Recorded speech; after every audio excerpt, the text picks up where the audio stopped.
Magandang araw mga ka-learning, kamusta na po? Pag-usapan natin ang Asvertex.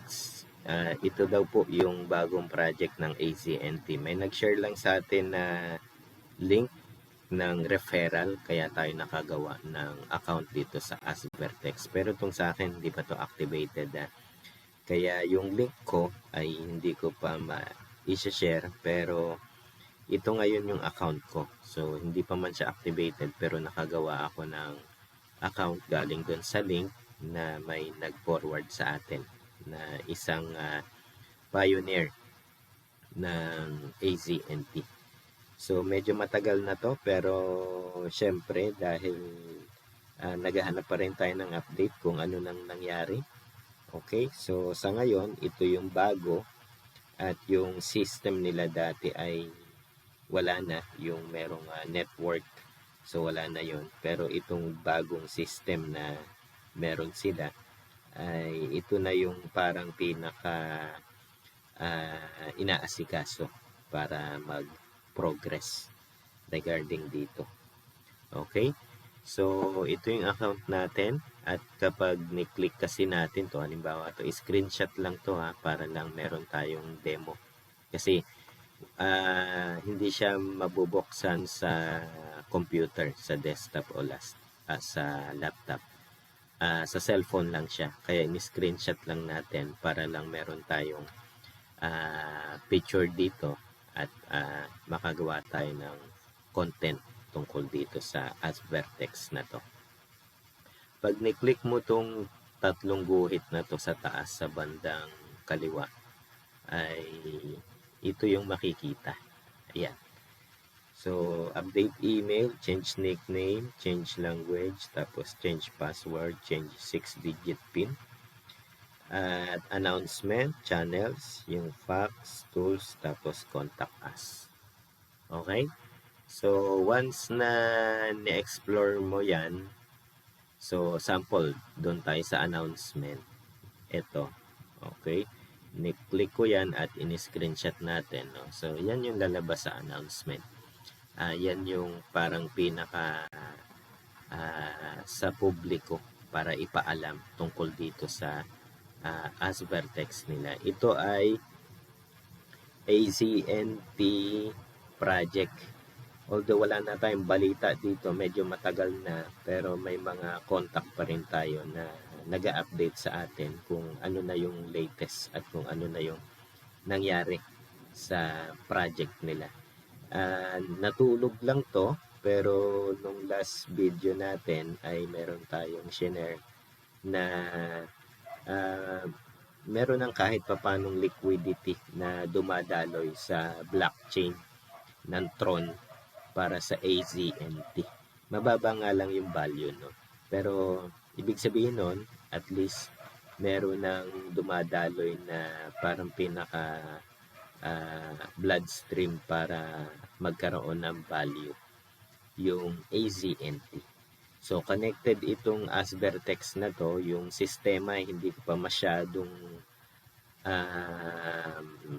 na-memorize kung paano sistema rito, no? Pero, at least nakagawa tayo ng account natin dito sa Asvertex para ma-explore natin kung ano na yung nangyayari.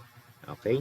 So, yan po yung announcement nila. Meron pang isa dito. Yan, public awareness. So, yan po yung parang pinaka-letter lang din. Okay? So, tapos, sa kabila, pag ni-click natin yung affiliate, ito yung magpapakita. Pero, so far, wala pang affiliate sa akin kasi kailangan mag-pay o yung payment method. Okay, magtatanong pa tayo paano.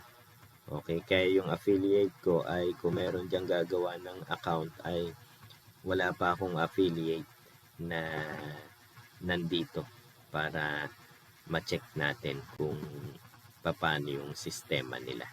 Okay po. So, sa ngayon ay in-update lang natin kung ano na yung latest. Kasi baka may mga loyal pa diyang AZNT. Tapos syempre, naghahanap ng update. Yung mga tagilid na sa AZNT ay okay lang naman kasi katulad ko, no, nasa 50-50 ako kasi syempre naghahanap pa rin tayo ng update dito. At the same time, ay yung community natin dati ay may mga lumaglag, pero syempre yan ay pwede naman nating ibangon uli, at yung mga interesado pa ay okay lang naman. Wala nang networking to. So, yun yung pagkakasabi sa akin. Kumbaga, pure on, ano na lang siya, ganito. Tas meron silang staking, meron silang um, affiliate marketing at yung iba pang mga plano nila. So, sa ngayon ay inaaral pa rin natin at hindi ko pa rin alam kung paano yung flow ng sistema nila. Pero at least, nakita na natin kung ano yung mga meron sila ngayon. Okay? So, wala na rin tayong update doon sa mga upline doon sa network natin dati, at yung mga zoom natin noon na mga pinag-attend. Okay, so wala na rin yon. Kaya sa ngayon ay nakikibalita tayo kung ano na. Okay, so pero pag may mga bago tayong update galing doon sa mga source natin at mukhang legit naman at okay naman, ay i-share natin yan. Katulad nito, so share natin to para lang aware, at baka may mga alam dyan na mas marami na pwede tayong i-info kung ano. So, pwede naman kayong mag-message tsaka comment dito sa video natin na to, para at least baka mas marami kayong source tungkol sa AZNT at dito sa Asvertex natin, at doon din sa mga leaders natin, okay, na nandyan. Yung pinaka source natin na person ay nandyan lang naman siya sa gilid, at syempre nakikibalita rin siya siguro sa mga community na meron sa ngayon. Okay? Meron na rin tong Telegram, Facebook, tapos meron na rin siyang TikTok. Sa susunod pag-usapan natin kasi hindi ko na screenshot. So, yun po yung ating latest ngayon. Okay? So, yun lang po. Maraming salamat. At nawa ay aralin natin. At sa mga interesado ay tingnan natin, baka may mga good news dito at may mga magandang opportunity dito sa bago. Wala rin akong balita kay doon sa may-ari kung ano na nangyari at kung paano na. Pero so far, siguro sila pa rin ang nagpapatakbo, or hindi ko alam, no? So, wala tayong news dyan. Pero sa ngayon ay ito yung latest natin na updated para sa app nila na nandito na nag-exist. Okay? So, maraming salamat, at sa susunod po na video ulit. Pa-update na lang doon